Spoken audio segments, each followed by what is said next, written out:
Boa noite, Murilo. Tá me ouvindo?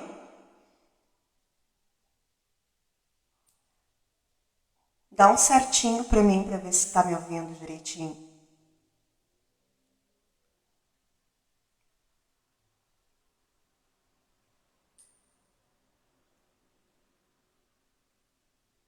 Alô, estão me ouvindo?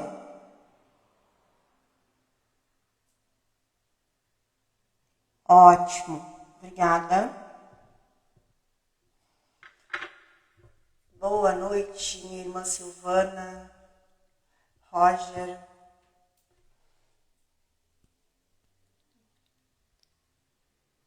Agora eu tô de microfone, agora eu tô mais profissional. Antes eu usava aqueles de fio, quando eu via tava lá no chão. Bem complicado aqueles. Vamos a Grace Lash. Tu quer participar, dona Grace? Nossa live hoje é sobre organizar a casa.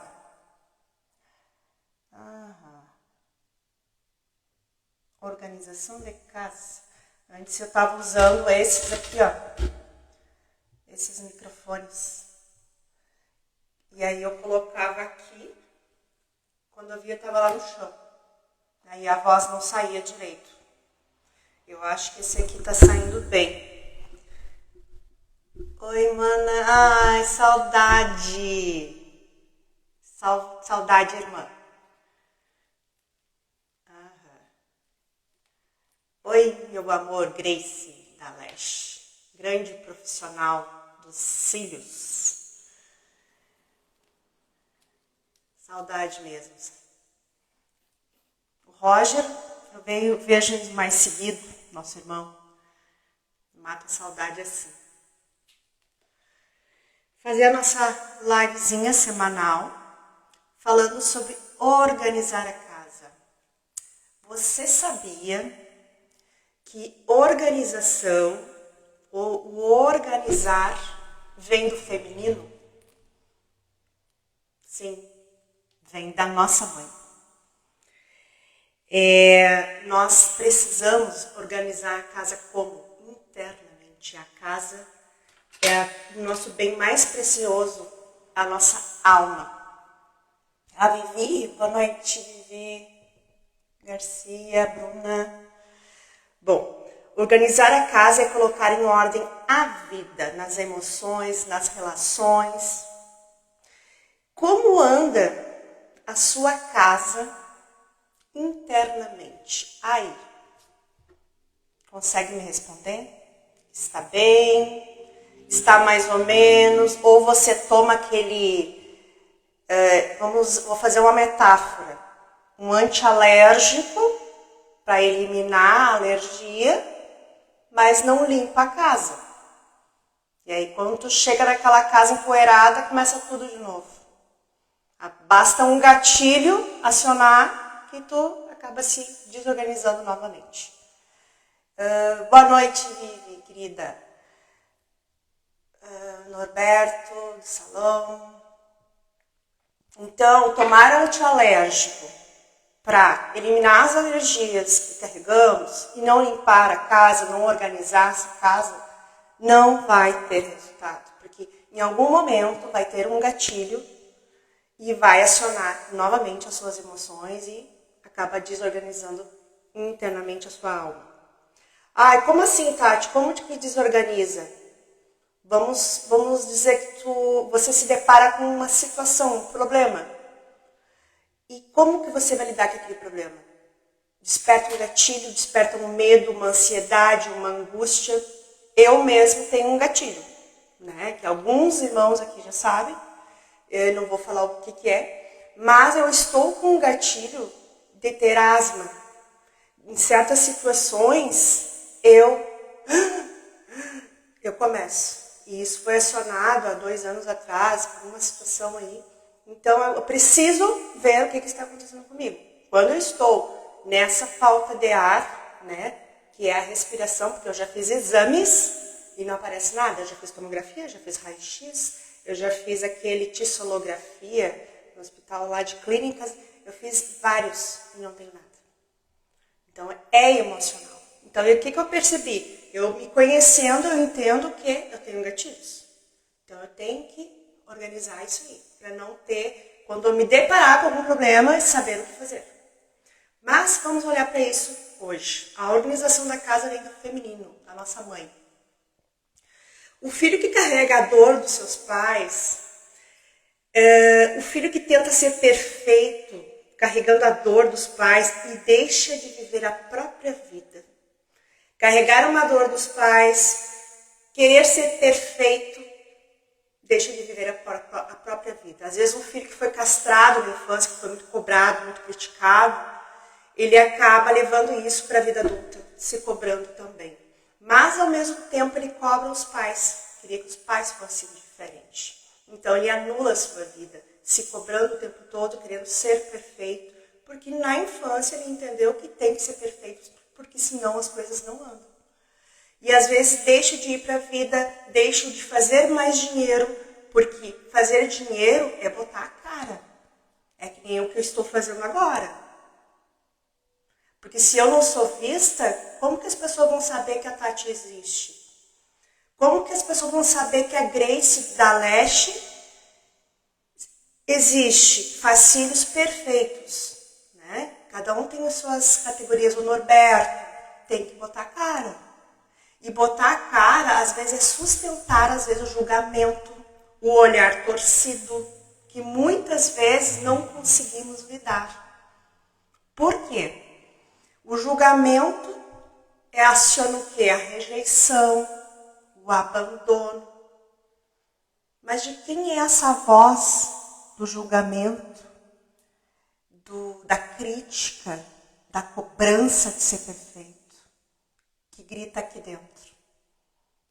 Consegue prestar atenção de quem é essa voz? De ser perfeito, de crítica, de julgamento. Quem é que grita aqui dentro te julgando, criticando, querendo que você seja perfeito? E aí quando você precisa pôr a cara, mas eu não consigo, não sei o quê, eu mesma tinha os meus gatilhos, como eu acabei de falar, confessando, eu tenho um problema com asma. Em certas situações, hoje está bem melhor, eu tenho crise de asma, eu carrego uma bombinha para se eu tiver que ter alguma, como se fosse uma bengala, uma segurança. Mas ultimamente eu estou super bem, graças aos orixás. Mas, de quem é essa voz? Consegue me responder alguém aqui, por favor? Quem cobrava? Quem criticava? Quem julgava? Quem dizia não faça isso, não faça aquilo, isso pode, isso não pode? Eu vou dizer quem era a minha voz. Minha mamãe.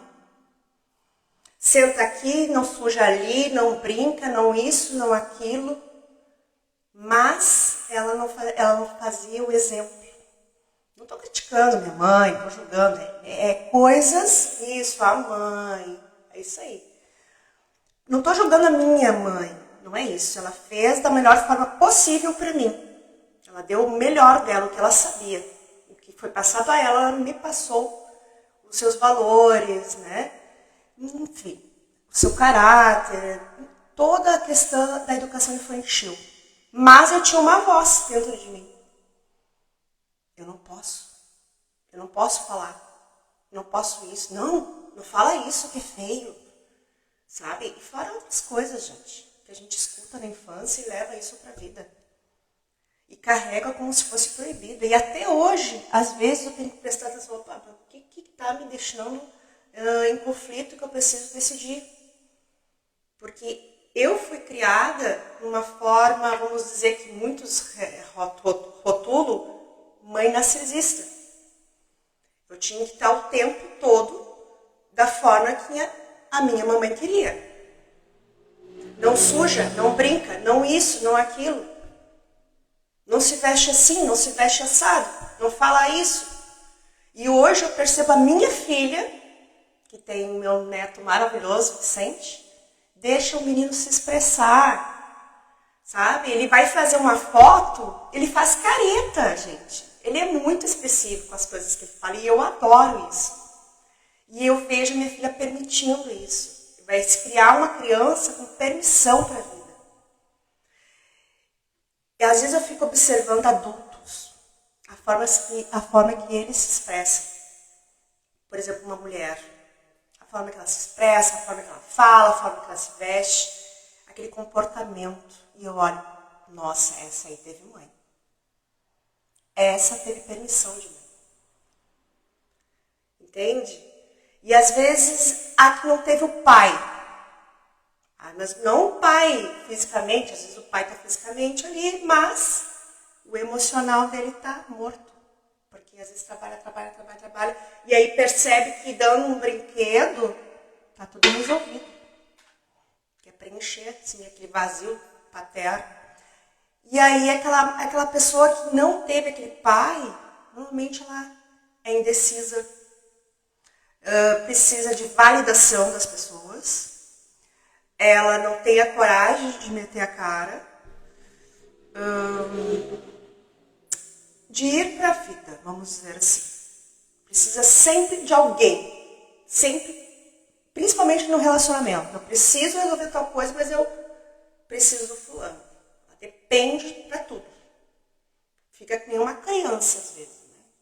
Então, eu consigo observar, às vezes, olhando. E nós precisamos nos observar. Eu mesma não tive pai. A minha mãe me criou mãe e pai. Ela fazia os dois papéis. Ela era mais masculina do que, talvez até por mecanismo de sobrevivência por ser uma mulher. Né? Naquele tempo, uma mulher sozinha era muito difícil. Hoje em dia, as mulheres decidem ser mães solos. Né? Meio complicado às vezes isso, mas isso vamos deixar para um outro assunto. Então, prestar atenção. Eu não tive pai. Meu pai, fisicamente, só deu o que eu precisava, mas o afeto paterno não tive. Talvez ele também não tinha nem para ele, não recebeu, né? Mas tá tudo certo. Causou algum problema na minha vida? Muitos. Muitos, gente, nossa, muitos. A falta de coragem, ou então, às vezes, era muito masculinizada. Não no sentido de gênero, não é isso. Masculinizada em lidar com coisas que tinham que ser afetivas. Até com as minhas filhas. Às vezes eu fazia o papel do pai e da mãe. Meu marido ficava, né? Quem conhece ele sabe. Não, agora de uns anos pra cá, me autoconhecendo, eu preciso estar no meu lugar. Eu sou a mãe. Eu sou a que organizo a casa. Ele é a pessoa que busca. Ai, Tati, então tu não precisa mais trabalhar? Sim, precisa. Mas tem coisas que é nossa. Mas a gente vai ficar sobrecarregada? Não. Tem que dividir as coisas. E aí eu vejo queixas assim, ó, das minhas clientes. Mas meu marido não me ajuda, Tati, ele não faz nada. Mas você pede? Não, mas ele tem que ver que precisa. Não, o homem, gente, ele tem uma visão diferente nossa. Nós olhamos, já tem que fazer isso, tem uma visão assim, né, de quase um círculo fechado. O homem não, ele olha assim. Tem que pedir. Pedir. Hoje mesmo, ontem, eu tinha muita louça para lavar. E eu tinha um cliente para atender e o Adão em casa. Você me ajuda a organizar a cozinha? Eu sabendo que ele tinha muitas coisas para fazer. Ele prontamente, do tempo dele, do jeito dele, deixando ele existir da forma que ele faz. Ele seca um copo, com calma, de todos os lados. Quem conhece sabe como é que não é. Guarda, olha o copo, vê se está limpo. Assim. Mas ele faz. E eu tenho que pedir. E quando a gente pede algo para o marido, o homem, ele vai para o lugar dele. Opa, minha esposa precisa de mim. Eu preciso ajudar ela. Ela é a mulher, ela é a fragilidade, entre aspas, né? Que não somos. Eles se sentem potentes no papel deles. Então, precisa sim pedir. O meu marido funciona como? Pedindo. Claro que tem homens que são os donos de casa, isso eu admiro, né? Mas eu admiro mais meu marido, porque é a pessoa que eu tô. Tomam conta de uma casa, tomam conta dos filhos, né? Fazem tudo. Acho bacana isso. Mas tem homens que precisam da fala, de pedir. E pedir é humildade.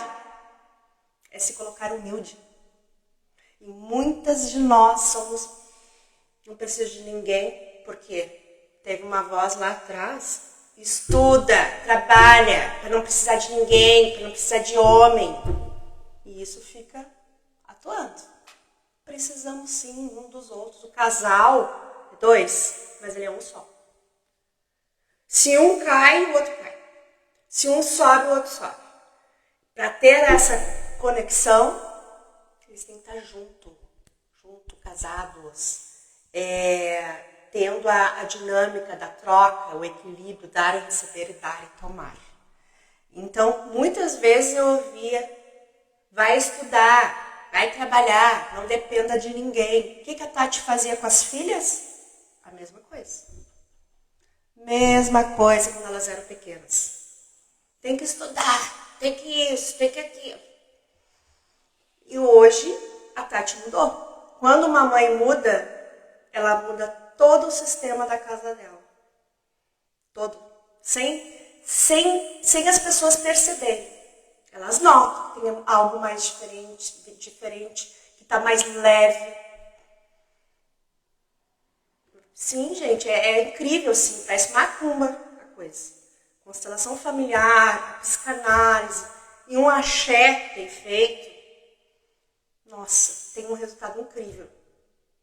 A maioria dos meus clientes que eu consigo atender através do axé, eu trabalho junto com as constelações. Sim, sou julgada, não tem problema.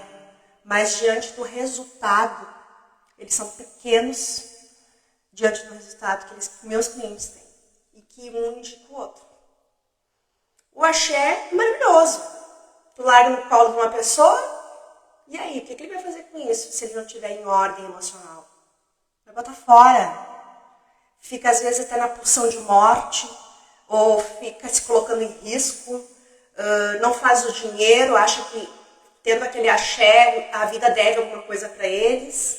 Isso é inconsciente, gente.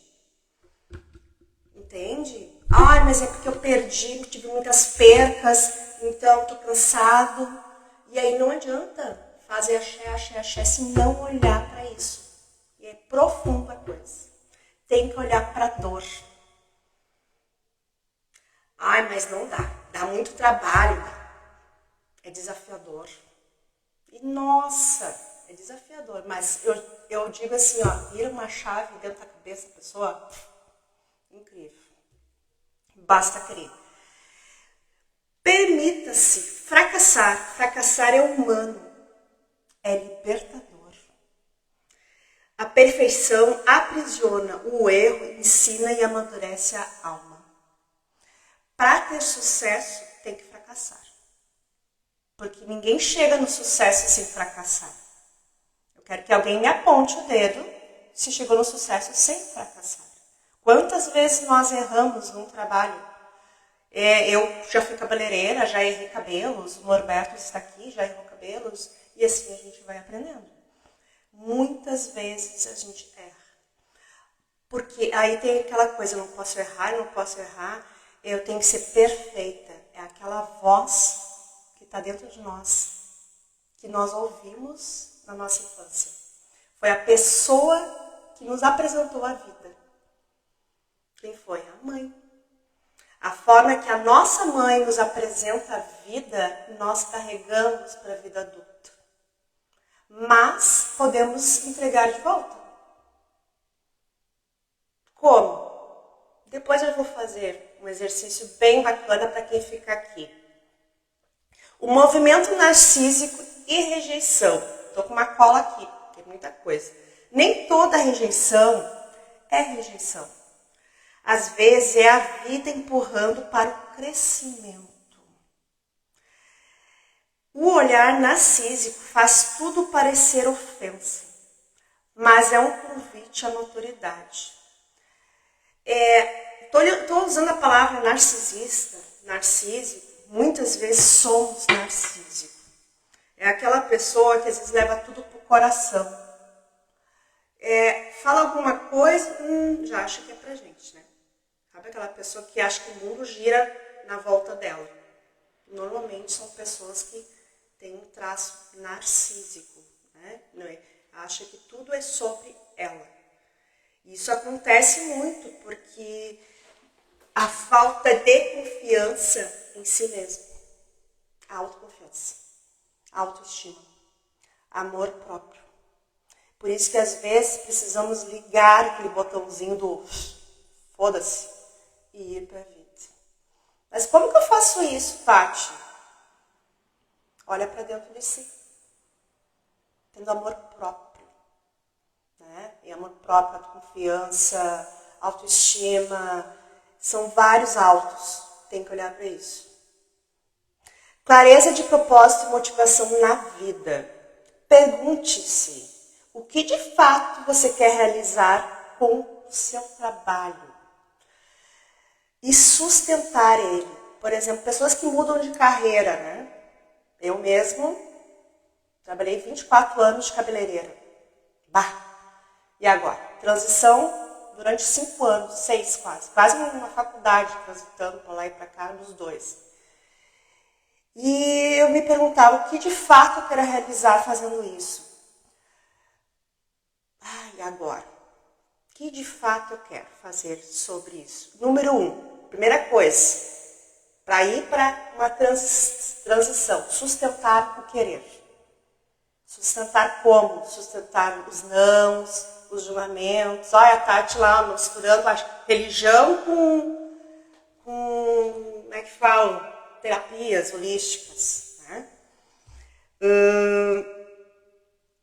Sustentar, primeira coisa. Segundo, o dinheiro é uma consequência. Né? O dinheiro precisa sim vir para a gente se sustentar. E terceiro, ajudar pessoas com o conhecimento que temos. Sim. Quando a gente tem um bom conhecimento, a gente pode passar adiante.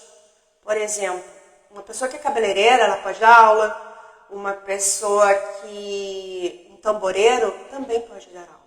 Então, ele vai se sustentar disso. Ajudar pessoas através do conhecimento. Isso é muito bom. E se ajuda muito.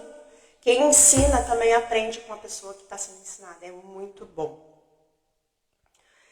Mas a pergunta eu vou deixar para vocês aí. Em que momento você foi impedido de expandir o que você gostaria de fazer? Em que momento? Aquela voz lá atrás. Precisa responder agora? Não precisa, mas pode deixar um curtir e depois pensar nessa pergunta que eu deixo aqui. Em que momento eu fui impedida de expandir a minha vida? Em que momento? Meu momento foi, sabe quando? Para quê? Eu estava com 18 anos, mais ou menos, eu queria, naquela época, fazer técnico em enfermagem. Eu sempre fui da parte humanas. Mas não tinha condições, né? Naquela época, eu estava casada, com filho ainda. E conversando com a minha mãe, o que você acha de eu estudar? Para que estudar? O gato já casou. E aquilo ficou assim... Me castrou, né? De novo. Me castrou. Não vou estudar, tenho que trabalhar, tenho que ralar. Porque ela era uma pessoa que trabalhava muito. E isso eu levei para a minha vida. Muito, muito trabalho, muito. Não me arrependo. Me ensinou a trabalhar. Então, a pergunta que eu deixo. Em que momento você foi impedido de expandir na sua vida? Quem foi? A mãe e o seu filho. A mãe que não solta o filho se protege da própria morte simbólica. Sabe aquela mãe que apegada aos filhos? Aquele filho que saiu de casa, foi levar a vida deles. Ou às vezes aquela mãe que fica ali ligando para saber da vida do filho, querendo que o filho venha vê-la. Normalmente é um mecanismo de defesa sobre esse tipo de situação. Tipo assim, ela respira através do filho. Então ela se apoia nesse filho, esse filho é tudo para ela, e isso é bem difícil de lidar, porque o filho fica carregando um peso e é impedido de ir para a vida, é impedido de existir em sua vida. E as mães fazem isso inconscientemente. Minha mãe às vezes faz, mas eu devolvo para ela toda hora. Toda hora. Isso é teu. Isso é teu. Eu mesmo toquei um batuque, fiquei quase 22 dias em função da religião e não dei atenção para minha mãe. E chegou um momento que ela disse assim para mim, mas tu não para. Eu disse, mãe, nesse momento quem precisa de acolhimento sou eu. Porque eu tenho uma responsabilidade grande aqui na minha casa de religião. Quem é de religião sabe do que eu estou falando. Então, a minha mãe é bem idosa, gente. Tem quase 80 anos, então ela já está exigindo algumas coisas. Só que ela transfere para mim coisas emocionais dela. E eu transfiro de volta. Nesse momento, quem quer colo sou eu, mãe. Estou sobrecarregada, eu preciso, nesse momento, que tu me dê um espaço. Se tu quiser me dar um colo, eu te agradeço. Aí ela ficou assim, ai, não fala assim, senão eu vou chorar. Deus não precisa chorar. Para mim é a melhor mãe do mundo, mas nesse momento eu não posso. Você conseguiria falar isso para os seus pais? Dessa forma? Consegue falar?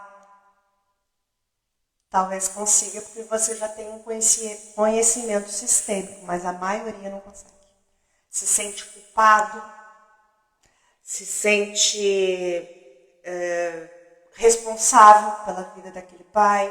Exatamente, Thaís, não consegue, mas tem que dizer. Dessa forma, com educação, com respeito. Né? Então, assim, é muito importante. A gente, para ser feliz, a gente precisa, né, ir para a vida e deixar os pais com o que é deles. Maquele, bem isso, não consegue. Eu disse, eu com um batuque enorme para tocar, muito serviço, e ela chegava aqui, eu com os cabelos assim, e tu não me dá atenção, e ela, minha mãe, acaba às vezes expressando assim a sua frustração nas pessoas, sendo mal educada com as pessoas que estavam aqui me ajudando. Aí eu parei, olhei para ela, conversei com ela lá em cima e disse, mãe, para, eu não posso te dar atenção. Nesse momento, se tu quer me dar um colo, é agora. Eu que estou precisando. E ela quis chorar.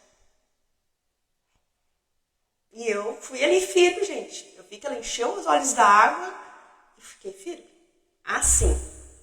Então, essa simbiose com a mãe tem que, às vezes, romper. Sim. E sustentar aquela culpa. Eu me senti culpada depois. Mas sustentei e ela cresceu. Né? Relação dos pais é reflexo nos filhos. A relação com a minha mãe reflete na minha filha. Quando os pais estão bem entre si, os filhos florescem. A adolescência manifesta o que foi construindo na infância. Dizer que o filho precisa de terapia pode ser terceirizar a própria responsabilidade. Atendi semana passada uma mãe que queria marcar para o seu filho. Meu filho precisa fazer uma constelação, fazer uma análise. Menino de 13 anos, gente. Tá, mas vamos conversar eu e tu primeiro. Já chamei ela. O que aconteceu? Fiz essa cliente ter a consciência que quem precisa de ajuda é ela. Né? Porque se na adolescência está acontecendo coisas, foram coisas construídas por quem? Pela mãe e pelo pai. Então, como arrumar essa construção? Pai e mãe que vão corrigir, não vai ser eu. Quando esse menino crescer e for adulto, ele vai decidir se ele quer fazer ou não. Por exemplo, vou dar um exemplo. Minhas filhas pequenas faziam terapia. Com 13 anos e a outra, acho que com 15. Na primeira consulta da minha filha mais velha, a psicóloga me chamou para fazer uma entrevista. E aconteceu a mesma coisa, gente. Quando ela me chamou, ela não disse que eu precisava. Eu me dei conta. Depois chamei ela, eu preciso também. Aí acabamos fazendo terapia com profissionais diferentes. E foi muito bom, porque aí eu procurei entender o que estava acontecendo para levar para minhas filhas. Tati, mas tu tinha muitos problemas. Não, gente, não é isso. Mas às vezes as nossas dores emocionais acabamos transferindo para os filhos sem querer, por amor. Colocando medos neles, às vezes, proibições, se apoiando. Vários exemplos. Então, se olhar para si, para dar uma boa educação para os filhos, né? Quem tem condições, poder fazer isso é tão bom. E hoje a internet está aqui. Hoje mesmo estou aqui. Quantos influenciadores ajudam mães dessa forma? Livros, para quem gosta de ler. Então, a vida é isso, olhar para si. Simbólico da casa é a limpeza. Tomar antialérgico, deixar a casa suja, é tratar os sintomas sem olhar a causa. É a mesma coisa assim, ó, eu tomar um monte de Fernergan, loratadina, e não ver a causa. Eu sou bastante alérgica à poeira. E alguns cheiros, assim, começam a espirrar. Então, às vezes eu tenho... A casa, às vezes, está meio bagunçada, mas a poeira tem que estar controlada. Não pode estar suja. Então, assim, é exemplo, são metáforas que eu estou dando. A mãe, como representação da vida e da nossa casa e organização, tomar os pais é tomar a força da vida. Quando isso acontece, o olhar muda, ganha um brilho e um prazer de existir, um prazer de ir para a vida. Quando que isso pode acontecer? Quando olhamos para alguém, ou quando a gente olha, eu sou feliz na minha vida, é tomar a vida que veio dos pais como um presente. Muitas pessoas, às vezes, não percebem que estão pulsando na morte. Eu até coloquei um vídeo essa semana sobre isso. Um exemplo, eu atendi essa semana uma cliente, não foi essa semana, semana passada. E ela gosta muito de esportes radicais, que pula de penhasco com aquelas cordas, não sei dizer o nome, paraquedas. E eu fiquei pensativa, né? Claro que eu não poderia falar dessa forma que eu estou falando agora. Mas eu perguntei, qual é o sentido que tu faz isso? Nossa, é me desafiar. Aí eu disse, na verdade, tu está desafiando a vida que tu recebeu. Eu falei para ela. Não, Tati, eu estou me desafiando para ver até onde eu posso ir.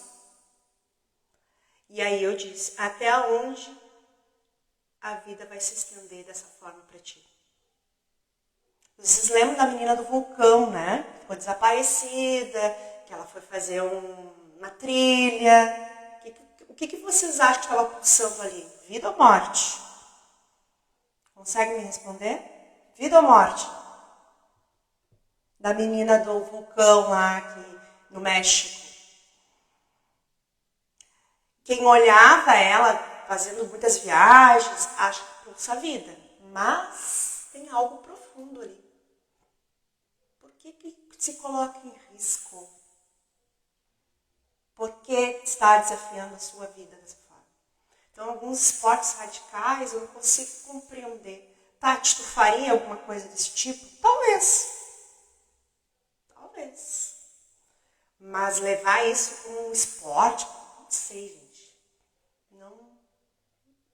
Não sei, pra mim não casa aí. Isso é pra mim, tá? Talvez vocês aí gostem. A mãe como representação da vida. A mãe representa a nossa vida. Tomar os pais é tomar a força vital. Quando isso acontece, ganhamos um olhar diferente. Tati, eu não conhecia minha mãe, mas tu veio dela. Tu veio de uma mulher. Não importa de quem foi, você veio. Mas como que eu vou tomar a minha mãe? É honrar a mãe cuidadora, e tomar a mãe que deu a vida.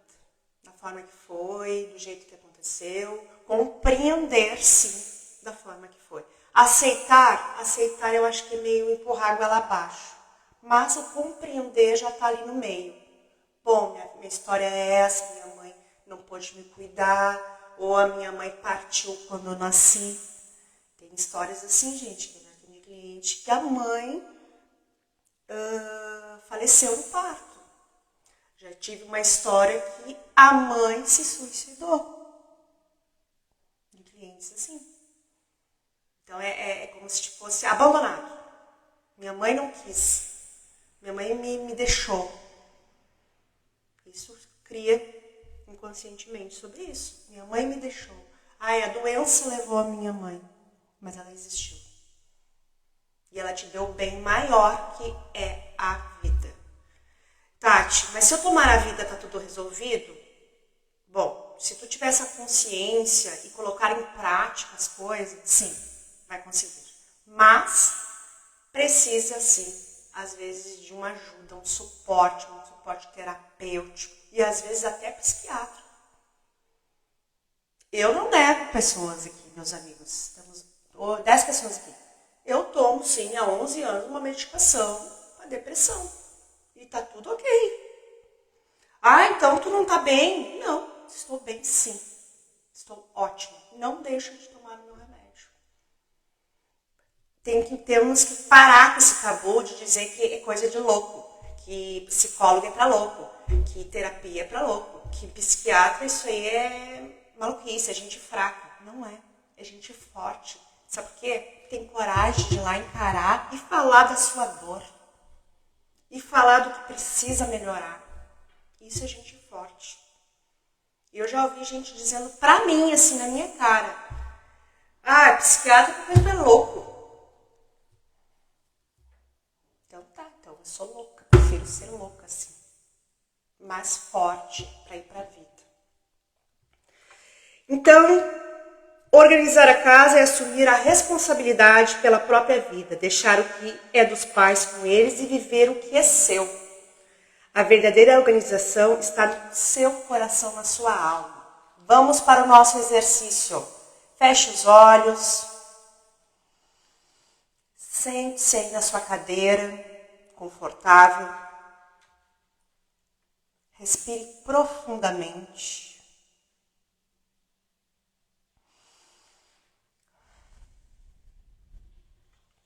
Sinta o ar entrando e saindo do corpo, como se a respiração fosse uma pequena faxina dentro de você. Sabe aquele ventinho que vai levando aquela poeirinha? Imagine a sua respiração assim, tocando para fora, limpando. Inspire o ar frio. Perceba como ele sai de dentro de você quente. Deixe o seu corpo relaxar. Isso. Não precisa brigar com os pensamentos. Estamos numa live. Aproveita esse momento que é seu. Agora, imagine a sua casa interna. Talvez ela esteja organizada. Talvez haja cômodos que você evita abrir, como uma gaveta, um armário. E ela está trancada. Apenas olhe, sem julgar. Isso, observe. Uma luz suave começa a acender, iluminando o que antes estava esquecido. Aquela gaveta, aquela caixa, aquele armário. Respire fundo e diga a si mesmo: eu assumo a responsabilidade pela minha casa interna.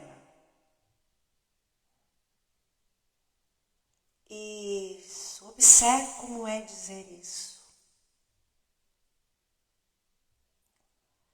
Sinta a energia do seu corpo, da sua casa interna. Perceba se em algum momento você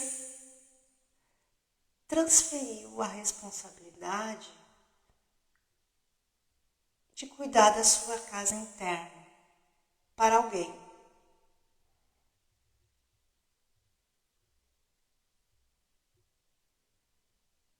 Em algum momento,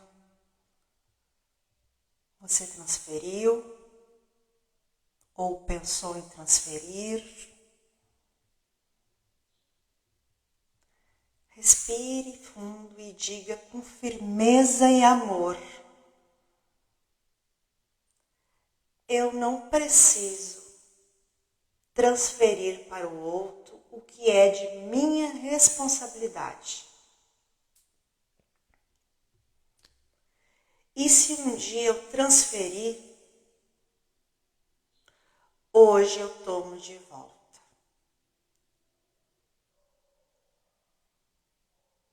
Respire fundo, sinta o seu corpo. A casa é minha. E eu dou conta. Sinta como é dizer isso. Sinta a força voltando à autonomia, se restabelecendo e o seu campo da sua casa se reorganizando. Isso. Agora, se a imagem da sua mãe ou do seu pai surgir, acolha e diga: eu tomo o que veio de vocês. A vida que veio por meio de vocês, eu aceito. Respira e sinta a vida entrando pelos pés, subindo até o coração. E visualize o seu coração se expandindo. Isso. Um calor todo no seu coração, no seu ser, na sua casa interna. Agora diga em silêncio: eu deixo com você, minha mamãe, meu papai, o que é de vocês. E sigo com o que é meu. A casa é minha. E eu dou conta. Respire fundo. Agora olhe para a sua casa interna. Veja como ela está nesse momento. Limpa, viva, aberta para o novo. Há espaço para a alegria entrar, o amor. E com amor, presença e verdade. Respire fundo. E quando sentir, abra lentamente os seus olhos, trazendo consigo essa sensação de paz, de pertencimento à própria vida. Isso. Dê um curtir aí, povo. Estão vivos? Por favor, dê uma curtida. Alguém aí? Aquela sensação de paz, sabe? Quando nós dizemos assim, ó, uma mulher com casa limpa e organizada, ela não quer guerra com ninguém. E assim os meninos também, né? Os homens, a vida organizada, não quer guerra com ninguém. Não dá aquele alívio? Quando tu limpa a casa e olha, nossa, minha casa tá ó, um brinco. Minha mãe dizia assim, um brinco. Então, para encerrar, que cada um de vocês, os poucos que estão aqui, saiam daqui com o coração limpo, a alma leve, com consciência de que a casa, nossa casa interna, nosso corpo, a nossa mente, o espírito, é responsabilidade de quem habita nele, é nossa responsabilidade. Nós habitamos nessa casa, nossa casa interna. Quando eu reconheço a casa, que ela é minha, eu dou conta, a vida volta a fluir. Eu espero que vocês tenham gostado. Eu deixo aqui um agradecimento a vocês que estiveram aqui. E até a semana que vem. Um beijo grande.